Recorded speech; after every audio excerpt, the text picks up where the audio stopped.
Jika kalian mengenal Angela Merkel, sang mantan kanselir Jerman yang sangat disegani dunia, atau Ibu Megawati yang begitu tangguh dan dihormati di dunia politik Indonesia, maka mari kita berkenalan dengan sosok Sri Rajapatni yang demikian dihormati oleh orang-orang Majapahit, bahkan Nusantara pada masanya.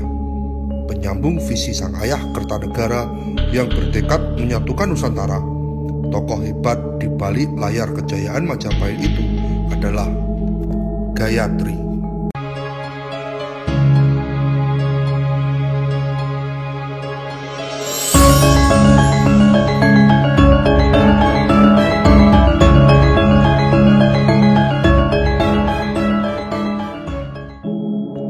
Gayatri adalah salah satu putri dari Raja terakhir Singasari, Kertanegara.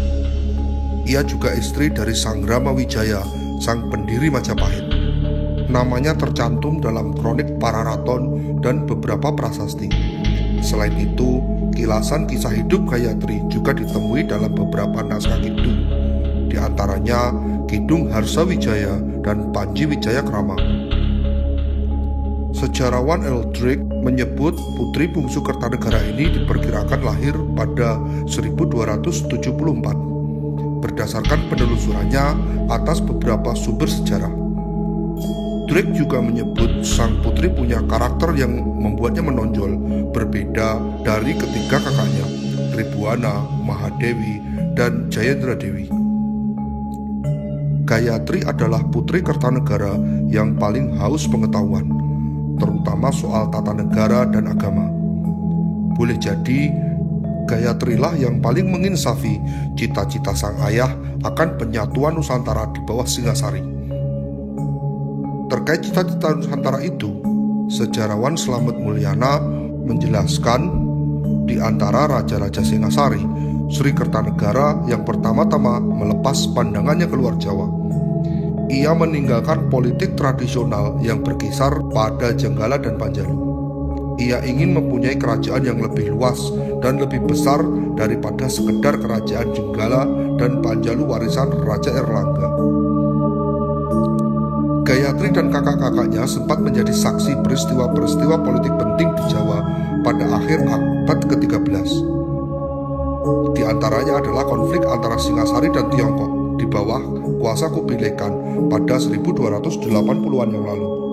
Kemudian yang paling pedih baginya tentu saja kejatuhan Singasari akibat serangan Jayakatwang dari gelang-gelang, sampai akhirnya ia dinikahi oleh Raden Wijaya bersama dengan 3 kakaknya. Terlepas dari hubungan poligami tersebut, Gayatri menjadi istri yang paling dicintai oleh Raden Wijaya.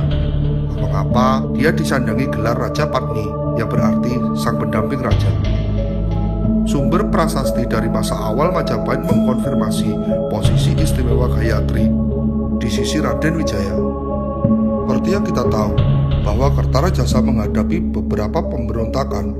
Yang terkenal adalah pemberontakan Ranggalawe pada 1295. Setelah itu ada pemberontakan Lembu Sora pada tahun 1300-an.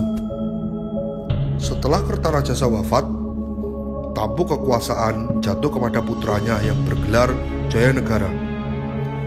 Masa ini juga bukanlah masa tenang karena tercatat adanya beberapa pemberontakan, seperti pemberontakan Nambi, dan yang paling terkenal adalah pemberontakan Kuti. Putri Gayatri Rajapatni sebagai saksi semua pemberontakan itu. Menurut arkeolog Agus Arismunandar, pemberontakan Kuti agaknya merupakan yang paling berbahaya. Jayanegara yang tak lain adalah anak tiri dari Gayatri itu sampai harus meninggalkan istana dan mengungsi ke desa Bedander. Masih menurut Agus, pemberontakan ini juga mengisyaratkan betapa istimewanya sosok Gayatri.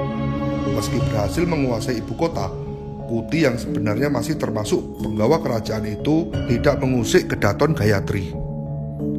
Kuti rupanya masih menghormati Gayatri yang di masa itu sudah dianggap sebagai sesepuh pendiri Majapahit dan simbol kuasa keturunan Rajasa.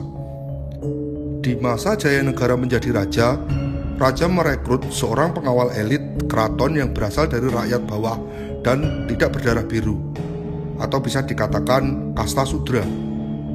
Ia bernama Gajah Mada, seorang yang kuat, besar, cerdas, dan berani. Tetapi dia bertabiat keras dan memiliki bakat seorang panglima pasukan sejak lahir. Dengan itu semua dapat diyakinkan bahwa Gajah Mada orang yang bisa setia pada kerajaan, dan itu terbukti benar ketika Gajah Mada dapat menyelamatkan Jayanegara saat pemberontakan Kuti. Dan mendengar itu, Gayatri memutuskan untuk menempa Gajah Mada dan ingin mengenali Gajah Mada. Gayatri berpikir bahwa Gajah Mada adalah berlian yang belum diasah, di mana dia sangat cerdas dan punya minat besar dalam mempelajari sistem pemerintahan, dan itu sangat bagus untuk menanamkan dan bisa meneruskan cita-cita dari Gayatri dan suaminya. Gayatri berusaha menjadi guru Gajah Mada untuk mengajarinya tentang pemerintahan dalam kerajaan. Melihat Gayatri sebagai seorang ibu suri dan Gajah Mada hanya seorang pengawal kerajaan, mengapa Gayatri mau menjadikan dan mengajari Gajah Mada tentang kerajaan? Itu karena Gayatri sangat paham dengan apa yang setiap orang miliki, yaitu intelektual, di mana hanya itulah yang bisa dinilai lebih penting daripada kasta. Itu semua Gayatri ketahui sejak kecil. Dia adalah anak yang fanatik dengan yang namanya belajar. Semakin akrabnya Gayatri dengan Gajah Mada membuat Gayatri semakin sadar bahwa sangat disayangkan jika seorang yang intelektualnya seperti Gajah Mada harus patuh terhadap penguasa yang sangat tidak berwibawa, walaupun penguasanya itu adalah anak dari Wijaya sendiri. Lebih-lebih ketika Gayatri mengetahui bahwa Jayanegara ingin menikahi putrinya sendiri, membuat Gayatri semakin merasa benci terhadap Jayanegara, sehingga Gayatri sendiri bersekongkol dengan Gajah Mada untuk membunuh raja demi langgengnya dan kemajuan Majapahit. Tak lama masa kekuasaan Jayanegara, dia mengalami sakit dan dimintalah Tanca untuk mengobatinya. Sekian kali raja dioperasi namun tetap gagal, dan pada operasi yang ketiga Tanca berhasil. Namun setelah itu Tanca merasa sangat benci kepada raja karena Gajah Mada menceritakan bahwa istri Tanca telah berselingkuh dengan raja, sehingga Tanca malah meracuninya dan membunuh Jayanegara. Setelah melihat itu, Gajah Mada pun langsung menikam Tanca dan membunuhnya. Setelah kejadian itu, reputasi Gajah Mada sebagai pengawal melonjak karena ia diketahui telah membunuh orang yang telah membunuh raja. Dan dalam diri Gayatri muncul perasaan bersalah yang sangat besar sebagai seorang penganut Buddha yang telah dengan berat hati memerintahkan dibunuhnya sang raja. Namun ia merasa bahwa tindakannya itu memang perlu dilakukan karena hal itu demi kemajuan Majapahit serta demi menyelamatkan kedua putrinya dari tindakan buruk sang Jayanegara. Setelah kematian Jayanegara, persoalan yang paling penting dan genting bagi Majapahit adalah harus mencari penerus tahta sang raja. Semua ibu suri dan pihak kerajaan mengadakan perundingan untuk menentukan siapakah yang akan menjadi penerus tahta kerajaan. Karena jika dibiarkan posisi itu kosong, malah akan membuat banyak masalah baru yang timbul. Ketika itu, keputusan untuk menentukan siapa yang menjadi penerus tahta diberikan kepada Gayatri, karena ibu suri yang lain dan pihak kerajaan menganggap bahwa orang yang paling mengerti akan Majapahit adalah Gayatri, Raja Parni. Awalnya Gayatri merasa takut untuk memutuskan karena tidak adanya putra mahkota setelah Jayanegara. Satu-satunya orang yang dimintai pertimbangan untuk keputusan penerus tahta adalah Gajah Mada.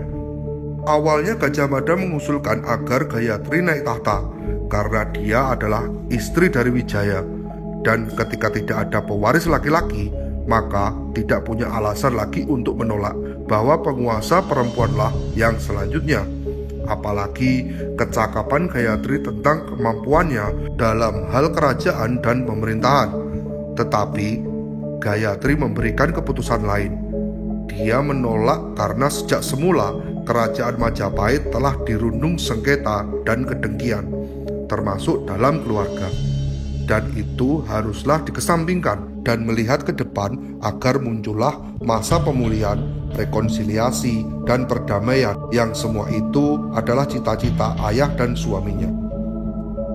Gayatri pun berpikir jika dia naik tahta maka akan menambah masalah, sehingga Gayatri Rajapatni menyerahkan tahta kepada putrinya Tribhuwana Tunggadewi. Selama pemerintahan Tribhuwana Tunggadewi, kecemerlangan Majapahit berangsur-angsur naik, didampingi oleh Mahapati Gajah Mada yang juga memiliki cita-cita mempersatukan Nusantara. Di titik inilah Gayatri Rajapatni menuntaskan perannya bagi Majapahit dan Wangsa Rajasa. Sang putri lantas kembali pada kehidupan pertapaannya di daerah Bayalangu. Jika terdapat pertanyaan, bagaimana Gajah Mada bisa memiliki visi seperti Kertanegara, maka Gayatri lah jawabannya. Gajah Mada memperoleh banyak pelajaran kenegaraan dari Gayatri, termasuk yang diajarkan Gayatri adalah cita-cita ayahnya Kertanegara tentang Nusantara.